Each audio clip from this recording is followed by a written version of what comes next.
नमस्ते बिटिया, हमेशा खुश रहो बिटिया।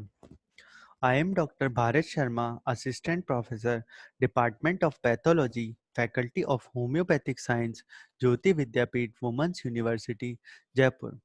Today's topic is cellular adaptation, part 2nd. Now, metaplasia. Metaplasia is defined as a reversible changes of one type of epithelial or mesenchymal adult cell to another type of adult epithelial or mesenchymal cells, usually in response to abnormal stimuli and often reverts back to normal on removal of stimulus.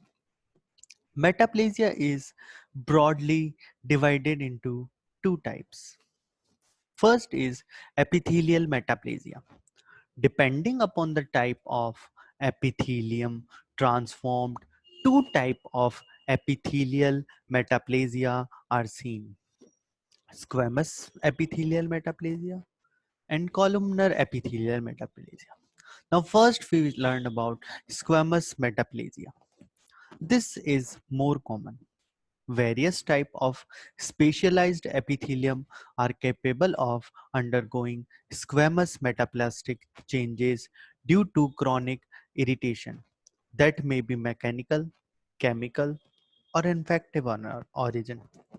Examples are in bronchus, normally lined by pseudostratified columnar ciliated epithelium in chronic smokers; in uterine endocervix, normally lined by simple columnar epithelium in prolapse of uterus and in old age; in gallbladder, normally lined by simple columnar epithelium in chronic cholecystitis with cholelithiasis; columnar metaplasia. There are some conditions in which there is transformation to columnar epithelium. Examples are intestinal metaplasia, inhaled chronic gastric ulcers, columnar metaplasia in Barrett's esophagus, in which there is change of normal squamous epithelium to columnar epithelium. Now, second is mesenchymal metaplasia.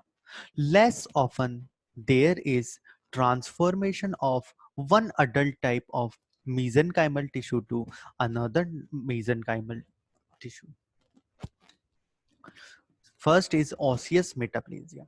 Osseous metaplasia is formation of bone in fibrous tissue, cartilage, and myxoid tissue. Examples are in atrial wall in old age, Monkenberg's medical calcific sclerosis; in soft tissue in myositis ossificans; in cartilage of larynx and bronchi in elderly peoples. Cartilaginous metaplasia. In healing of fracture, cartilaginous metaplasia may occur where there is undue mobility. Now last is dysplasia.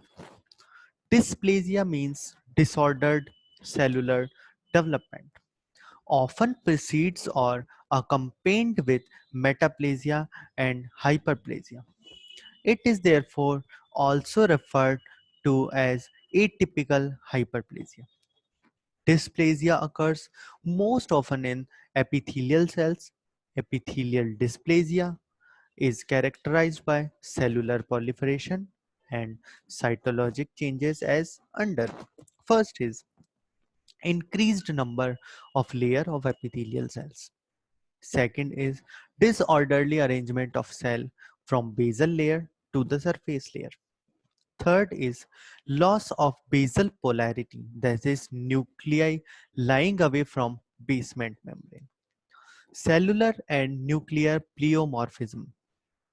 Now increased nucleocytoplasmic ratio. Sixth is nuclear hyperchromatism. Seventh is increased mitotic activity.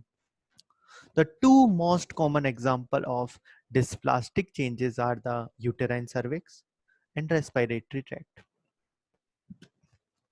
Dysplastic changes often occur due to chronic irritation or prolonged inflammation on removal of the inciting stimulus, the changes may disappear. In a proportion of cases, however, dysplasia may progress into carcinoma in situ, cancer confined to layer superficial to basement membrane, or in cases of invasive cancer.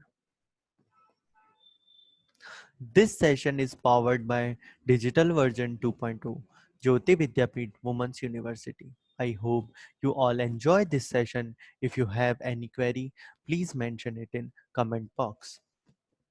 Thank you.